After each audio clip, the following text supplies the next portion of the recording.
I mean, obviously the first person that pops in my head is Mike Piazza, right? I mean, how many 62 round picks have you ever seen even touch the major leagues, let alone become Hall of Famers, right? To even reach the major leagues, if you're anywhere near that round, obviously those rounds don't exist now, is quite impressive. I mean, there's one guy that's in the book, AJ Matcher, who actually is one of the highest Twins, or when I say highest, I'm sorry, lowest Twins picks ever to reach the major leagues. So to be able to, capture his story and to, for him to share the grind that he went through was uh, definitely nice to hear, and nice to capture for the book. That was Zak Ford, who compiled the new book called Up, Ballplayers Remembering Becoming Major Leaguers. Hello, and welcome to episode 79 of the Irish Baseball Podcast. I'm your host, Rick Becker. Zak Ford will be my guest on the show today. We love talking about minor league baseball on the podcast, and this topic is one that really has been underserved. There is a moment when almost every superstar major leaguer got that notice that he was being promoted to the bigs. Ford has compiled dozens of those stories. Let's welcome him to the Irish Baseball Podcast now. Thanks for being here, Zak. Well, thank you very much, Rick. I'm very happy to be here, and thanks for the invite. Your book is such a clever idea. I love what you decided to do here. So why don't you first tell everybody the name of it, how they can get it, and the concept, because I really love what you're doing here. Well, thank you very much. So the book is called Called Up, Ball Players Remember Becoming Big Leaguers. So it's a collection of 109 first-person player stories about getting called up to the big leagues and making that major league debut.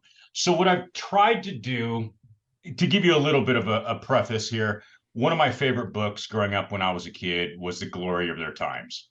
And The Glory of Their Times, I thought, was a great collection. It captured the emotions and feelings of the ball players. It gave them human elements beyond some biographical text that you could read for that first person player story. I thought was amazing. And in using that as kind of an inspiration, I thought, okay, well, for baseball players, what is the absolute highlight? Regardless of what you do, for your career, I think the pinnacle there is that first point that you realize that dream of becoming a Major League Baseball player. And I think that everybody who's put on a glove, anybody that's put on a pair of cleats has had that dream. I'll be honest, I was probably a 200 hitter in Little League. 200, that's not even starting in Little League. But yet at the same time, most of my Little League times, I had that dream of becoming a Major League Baseball player. And there's so few people that actually get to realize that. And to try and capture the emotions, I thought was very important. So there are stories that go beyond the box score. Where they got the news, who told them, who were some of the first calls they made when they got the news they were going to the big leagues. Some of the logistics challenge, getting there, getting to the stadium, walking into that stadium after you've been eating peanut butter and jelly in a minor league food spread for X number of years. So all of a sudden go in there and see the major league, the clubhouse, and it really focuses and captures the behind the scenes parts and the emotions of reaching that goal. And that was really what I was aiming for. I think we've all witnessed the viral videos that come out each year of somebody getting called up and calling their mom, calling a former coach, and everybody has a good tear, and it's really a high point amongst baseball players' careers. And I kind of thought, okay, well, I like the human interest side of different stories. Obviously, I love baseball. Where could I find my niche? And I thought, for a while about what to do, how to grow this concept, and was starting to post, just interview players, post some stories on it. And I was really kind of blown away that there hadn't been a book on this. I mean, let's face it, like, there are a lot of baseball books out there. And everybody has their project. There's so many different niches out there. And I was doing some Google searches. I was like, okay, well, I like this concept.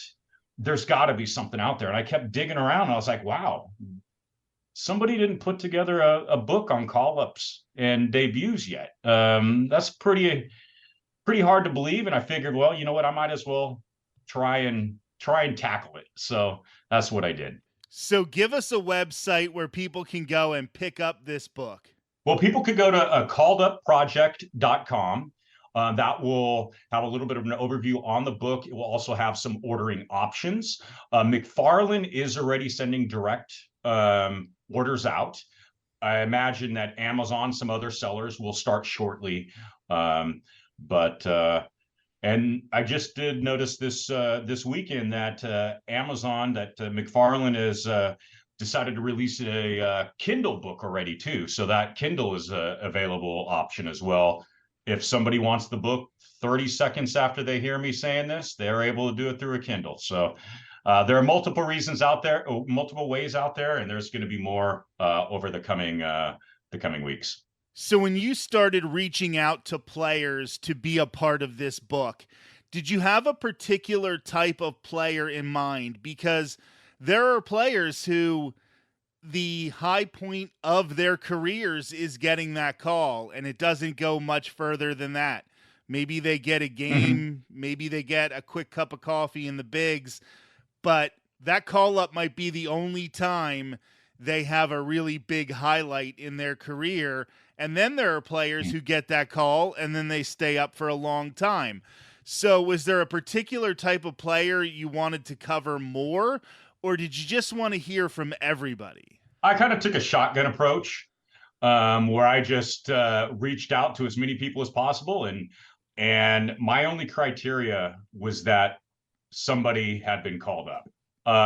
Initially, it was somebody who had originally, I wasn't planning on including any phantom players. I did include one phantom major leaguer who got a call up, and due to a unique double play at the end of an inning, didn't get called in. But I have players like that who spent 2 days in the big leagues, didn't get into a game. I guess there's one guy on that. A few other players that only got into maybe 1 or 2 games. But then I also have guys like Jerry Royce, who spent 22 years pitching in the big leagues. So my approach, I made the answer a little bit long, but my approach is basically, if you had any kind of major league service, you were a candidate for this book. And I did realize while I was interviewing these players, I mean, I interviewed a lot of folks who were number 1 draft picks, but I also interviewed a lot of folks who were 20, 30, 40 rounders who got called up to the big leagues.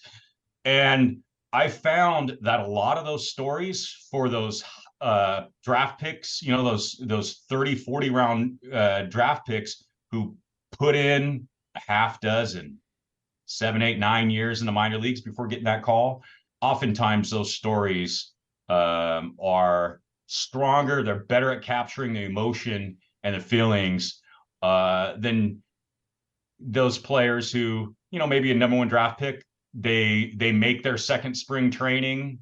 Obviously, it's still an incredible story, incredible highlight, but it's a little bit more anticipated, right? As opposed to somebody who put in a half dozen plus years in the minor leagues that isn't quite as well known, who had to really grind it out because that organization didn't invest, millions of dollars in them. Do you find that ever these first round draft picks, these guys who get up really quickly, when you talk to them now and they look back on it, that maybe they didn't appreciate it as much as they should have appreciated it? Maybe they didn't have that first round success where they were up for 20 years, like you said, and maybe they got called up early and just thought, well, this is the natural progression of things and this is how my career is going to go. And they didn't take the time to say, oh my God, this is special. Mhm. Well, I mean, I think that all the players that got called up have definitely an appreciation and a humbleness and an understanding that being a Major League Baseball player is unique. It takes a lot of work. It takes a lot of grinding, regardless of whether or not you're a number one pick or multiple years in the minor leagues. It's something that requires an abundance of work, and I think that everybody really has understood. Everybody understood that it was just different work. It was different ways in which they were having to engage with, obviously, if you're number one pick, you're going to have a team that probably puts in a little bit more money, probably puts a little bit more focus, maybe, provides you with a different training. But I'm going too long here. So, but this is a podcast where we normally interview Irish people. So trust me, this is not a long answer yet. I've had two questions that I've asked in a podcast before. It's fine. No, I understand what you're saying. And I kind of wanted to get back to your previous answer when you talk about those guys who got drafted in the 20th, 30th rounds, who made it to the big leagues. That used to happen. But now we've cut down so much on the number of rounds in the draft, and we have fewer minor league teams. I mean, you're getting guys that are getting a chance to play in the complex league for a couple months, and if they don't show something right away, they're not given a chance. So as somebody who's looking at this as just a fan, I know a lot of us who get really in depth into baseball have this passion for the minor leagues because of what it can do for an organization. And with things being cut down now, do you think we're going to miss out on some of these players that did make decent contributions to big league teams and were picked in the 30th round? I do think that that's something that will change. I mean, you're not going to see obviously the first person that pops in my head is Mike Piazza, right? I mean, how many 62-round picks have you ever seen even touch the major leagues, let alone become Hall of Famers, right? To even reach the major leagues, if you're anywhere near that round, obviously those rounds don't exist now, is quite impressive. I mean, there's one guy that's in the book, AJ Matcher, who actually is one of the highest Twins, or when I say highest, I'm sorry, lowest Twins picks ever to reach the major leagues. So to be able to, capture his story and to, for him to share the grind that he went through was definitely nice to hear and nice to capture for the book. And when you're talking to some of these players who were picked in the later rounds, a lot of them had other options. Maybe they were high school kids who could have gone to college. Maybe they could have played a completely other sport. But when they chose to dedicate their time to baseball as a later round pick like that, the emotions of finally making it and being validated in your faith in yourself must be just incredible. Absolutely. A lot of these folks, a lot of these players went through multiple organizations. Maybe they're a undrafted free agent. Maybe they're Rule 5 picks. There is a lot of diversity in the book as far as how different players had their journeys. And I do, admittedly have a little bit of an attachment to those stories of those underdogs that were so high up there who didn't have, an organization put, hundreds of thousands or millions of dollars behind their development, who really had to go out there and bust their tail in the minor leagues and prove their worth. And over the course of multiple years, sometimes multiple organizations, they were able to do that and achieve that goal. Obviously, we don't want to blow the purpose of the book, and we know that all of these stories are individuals. But is there anything that surprised you while going through this? Did you find that there were players who were shocked to get the call, that they weren't even expecting to be on that trajectory? I know I've heard stories of guys who were high draft picks and they were struggling, and the organization was just like, let's throw them up in the big leagues, see if they can handle it, because if they can't, we can't keep them anymore. And it was almost like not a reward to go up to the big leagues. It was almost a sink or swim kind of thing. What are your thoughts on some of those just unique stories that you never even thought before going into this book you would hear? There were quite a few. I mean, even though it was few and like the majority of high picks are, they're going to get their attention from the organization. But I mean, one of the stories that pops into my mind when you raise those topics was Sean Estes with the Giants. I'm not sure if you're familiar with Sean Estes. Sean Estes was actually a #1 pick by the Mariners, and he struggled for many, many years in the Mariners system. And he had, I want to say, 4 years with the same A-ball team. I mean, that's pretty amazing, right? And during that challenge, obviously, and it seemed like a lot of pitchers had a lot of challenges too, as far as finding their own, kind of finding where they're able to balance their what's needed on a physical level and a mental level to achieve those goals, to go out there and perform on a baseball field. Sean Estes was one who had a lot of challenges in the Mariners system, and then went to the Mariners system. And luckily the Mariners system at the time, this was in the mid 90s, they were able to get him, some of the,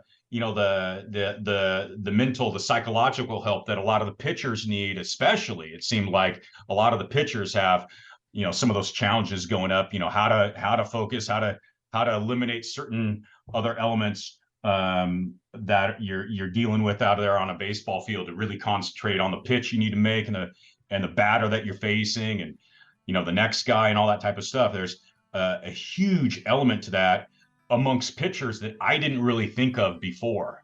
And a lot of them did struggle with that in the minor leagues, and Sean Estes was one of them.